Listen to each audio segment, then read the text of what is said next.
அம்மாக்காகவும் தன்னோட முட்டையிலிருந்து ஆண் குழந்தை வருமா பெண் குழந்தை வருமான்னு ரொம்பவே ஆர்வத்தோட யோசனை செஞ்சுக்கிட்டு இருந்துச்சு. அப்பதான் அங்க பறந்து வந்தது அப்பாக்காகவும். என்னங்க, நம்ம முட்டையிலிருந்து கண்டிப்பா பெண் குழந்தை தாங்க பிறக்கும். இல்ல ஆண் குழந்தை தான் பிறக்கும். இல்லைங்க, பெண் குழந்தை தான் பிறக்கும். நான் சொல்கிறேன்ல, வேணா பாருங்களேன். இந்த முட்டையிலேருந்து சில அசைவுகள்லாம் தெரியுது. ரொம்ப சீக்கிரமாகவே நம்ம குழந்தை வெளியில் வந்துடும். பெண் குழந்தை தான் பிறக்கும். இல்லை ஆண் குழந்தை தான் பிறக்கும். நான் சொல்கிறது தான் நடக்கும் பாரு. ஆண் குழந்தை தான் கண்டிப்பாக பிறக்கும். பெண் குழந்தை நமக்கு வேணாம். ஆண் குழந்தை தான் வேணும். பெண் குழந்தை தாங்க வேணும் எனக்கு. கண்டிப்பாக பெண் குழந்தை தான் பிறக்கும். நான் சொல்கிறது தான் பெண் குழந்தைங்க தாங்க கடைசி வரைக்கும் நம்மளை வச்சு காப்பாற்றுவாங்க. ஆண் குழந்தைங்கள்லாம் நம்ம பேச்சை கேட்கவே மாட்டாங்க. யார் சொன்னா? நம்ம வாரிசு ஆண் குழந்தை தான் பிறக்கும். என் பரம்பரை மானத்தை காப்பாற்றுறதுக்காண்டி என் சிங்கக்குட்டி தான் பிறக்கும். அப்படியெல்லாம் சொல்லாதீங்க, எனக்கு பெண் குழந்தை தான் வேணும். அப்பாக்காகவும் இப்படி சண்டை போட்டுக்கிட்டு இருந்ததுலேயே அன்னைக்கு பொழுது போயிடுச்சு. அடுத்த நாள் காலையில் விடிஞ்சதும் மீனா குருவி அங்கே வந்துச்சு. சோனாக்கா, வாக்கா, உணவு எடுத்துட்டு வருவோம். இதோ வந்துட்டேன் மீனா. அந்த காக்காவையும் கூப்பிடு, இல்லைன்னா நம்ம விட்டுட்டு போயிட்டோம்னு சண்டைக்கு நிற்கும் நம்ம கூட. ஆமாக்கா, நீ சொல்றது சரிதான். வா, அப்படியே போய் காக்காவையும் கூட்டிட்டு போகலாம்.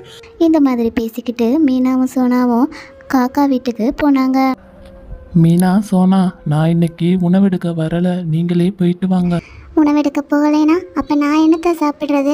குழந்தைக்கு எப்படி சத்து கிடைக்கும்? கண்டிப்பாக நீங்கள் போய் தான் ஆகணும் உணவெடுக்க. ஆமாம் அண்ணே, காக்கா சொல்கிற மாதிரி நீங்கள் நல்ல உணவு எடுத்து கொடுத்தா தானே அம்மாவுக்கு நல்ல சத்து பிடிக்கும், குழந்தையும் நல்லா இருக்கும். ஆமாம், நல்லா புரிகிற மாதிரி சொல்லு சோனா. இந்த மனுஷனுக்கு இதே தான் வேலையாக போச்சு. சரி ரொம்ப பேசாதீங்க. நானும் வந்துடுறேன் உங்களோட. இந்த மாதிரி சொல்லிட்டு 3 பேரும் உணவெடுக்கிறதுக்கு காட்டுக்கு ரொம்ப வேகமாக பறந்து போனாங்க.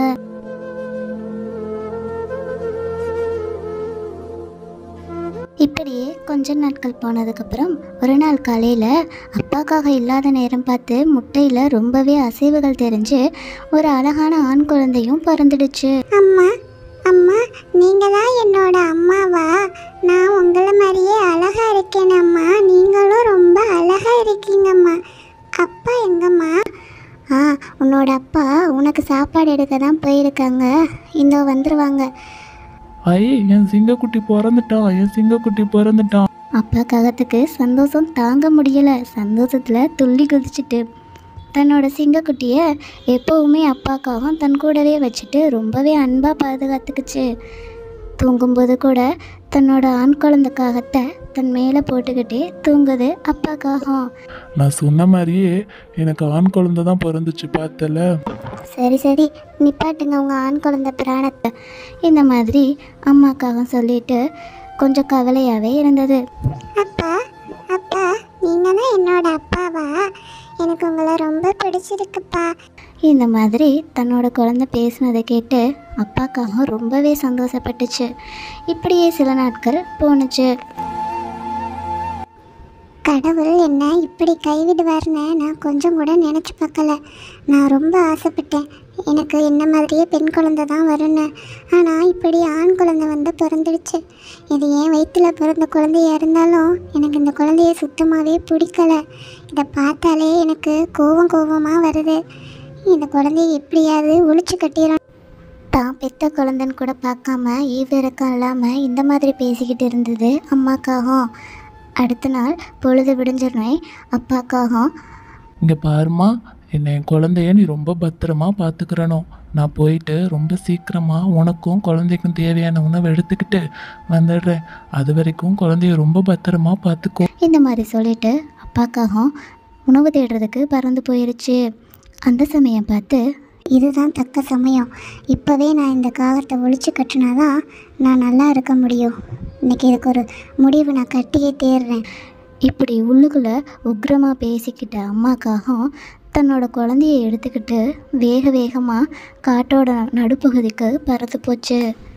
ரொம்ப வேகமாக யாருக்கும் தெரியாமல் காட்டோட நடுப்பகுதிக்கு போய் அங்கே உள்ள ஒரு ஆந்தையோட பொந்தில் தன்னோட குழந்தைய விட்டுட்டு ஈவி இறக்கமே இல்லாமல் வந்துடுச்சு அம்மாக்காகவும். அம்மா, என்னையே இங்கே விட்டுட்டு போகிறீங்க? அதுவாடா செல்லம், அப்பா கொஞ்ச நேரத்தில் இங்கே வந்துடுவாங்க, அது வரைக்கும் நீ இங்கே இரு. அம்மா வந்து உன்னை கூட்டிகிட்டு போகிற இந்த மாதிரி சொல்லிட்டு ரொம்ப வேகமாக அம்மாக்காகவும் திரும்பி வந்துடுச்சு தன்னோட வீட்டுக்கு. அப்பாடா, ஒரு வழியாக எப்படியோ அந்த காகத்தை நான் ஒழிச்சு கட்டிட்டேன் அப்படின்னு சந்தோஷமாக சொல்லிக்கிட்டு இருந்துச்சு. திரும்பி வந்த அப்பாக்காகவும் ஐயையோ ஐயையோ, நான் என்ன செய்வேன்? என்னங்க, நம்ம குழந்தை விளையாட போகிறேன்னு வெளியில் போனால் திரும்பி வரவே இல்லைங்க. நானும் எவ்வளவோ இடத்துல என்ன தேடி சொல்ற? குழந்தைய பார்த்துக்கிறத விட உனக்கு அப்படி என்ன முக்கியமான வேலை? நான் பத்திரமா தாங்க பார்த்துக்கிட்டேன். திடீர்னு காணாம போயிட்டாங்க. நான் என்னங்க செய்கிறது? இந்த மாதிரி அம்மாக்காகவும் அப்பாக்காகத்துக்கிட்ட ரொம்ப நல்லா நடித்து அழுதுகிட்டு இருந்துச்சு. காட்டில் தன்னோட கூட்டில் ஒரு காகம் இருக்கிறத பார்த்த 2 ஆந்தைங்களும் ரொம்பவே ஆச்சரியப்பட்டுச்சுங்க. காகத்துக்கு ரொம்பவும் பயமாக இருந்துச்சு. அட, என்னது அது? ஏதோ ஒரு பறவை இருக்கு, காகம் மாதிரி தெரியுதே. அப்படின்னு சொல்லிட்டு 2 ஆந்தைங்களும் கிட்டத்தில் போய் பார்த்துச்சுங்க. ஆமாம், நீங்கள் யார்? எங்கள் அம்மாவும் அப்பாவும் என்னை தேடி இங்கே சீக்கிரம் வந்துடுவாங்க. உங்களை பார்த்தா எனக்கு ரொம்ப பயமாக இருக்குது. இந்த இடத்த விட்டு நீங்கள் கொஞ்சம் போகிறீங்களா? அப்படின்னு காகம் எதுவுமே தெரியாமல் பேசிக்கிட்டு இருந்துச்சு. நீ முதல்ல யாரு? இது எங்களோட வீடு. உன்னை யார் இங்கே கொண்டு வந்து விட்டா? அப்படின்னு ஆந்தைங்கள் 2ம் பேசிக்கிட்டு இருந்துச்சுங்க. எனக்கு தெரிஞ்சு உங்கள் அம்மாவும் அப்பாவும் உன்னை வேண்டான்னு சொல்லிட்டு தான் எங்கள் கூட்டில் கொண்டு வந்து போட்டிருக்குறாங்க. உனக்கு சம்மதம்னா நீ எங்களோட வந்து இருக்கலாம். உன்னை நாங்கள் ரொம்ப நல்லா பத்திரமா பார்த்துக்குருவோம். உனக்கு எப்போ உங்கள் அம்மா அப்பாவை பார்க்கணுன்னு தோணுதோ அப்போ நாங்களே உன்னை கூட்டி கொண்டு போய் உங்கள் வீட்டில் விடுறோம். அப்படி சொல்லிட்டு காகத்தை கூட்டிக்கிட்டு வேறு கூட்டுக்கு வந்துச்சுங்க ஆந்தைங்க. அங்கே வந்து காகத்துக்கு பசியாடுறதுக்கு உணவு கொடுத்து ரொம்பவே நல்லா பார்த்துக்கிட்டாங்க. காகமும் ரொம்பவே கவலையில் அம்மா அப்பா இப்படி பண்ணிட்டாங்களேன்னு சோகமாக இருந்துச்சு. அம்மா அம்மா, ஏம்மா என்னை இப்படி விட்டுட்டு போனேன்? சரி விடு, கூடிய சீக்கிரம் அவங்களே உன்னை வந்து கூட்டிகிட்டு போவாங்க. இப்படி சொல்லிட்டு பொழுதும் ஓடிடுச்சு. அடுத்த நாள் காலை பொழுது விடிஞ்ச உடனே காகங்கள் 2 பேரும் தன்னோட குழந்தைய தேடி பறந்துக்கிட்டு இருந்தாங்க. காகம் ரொம்பவே ஆர்வத்தோடு தன்னோட குழந்தைய தேடி போய்கிட்டு இருந்ததுனால எதிரில் இந்த மரத்தில் முட்டி கீழே விழுந்து அங்கனையே இறந்துடுச்சு. ஐயையோ, என்னங்க இப்படி அநியாயமாக போயிட்டீங்களே. நான் என்ன செய்வேன்? குழந்தையும் நம்ம கூட இல்லை.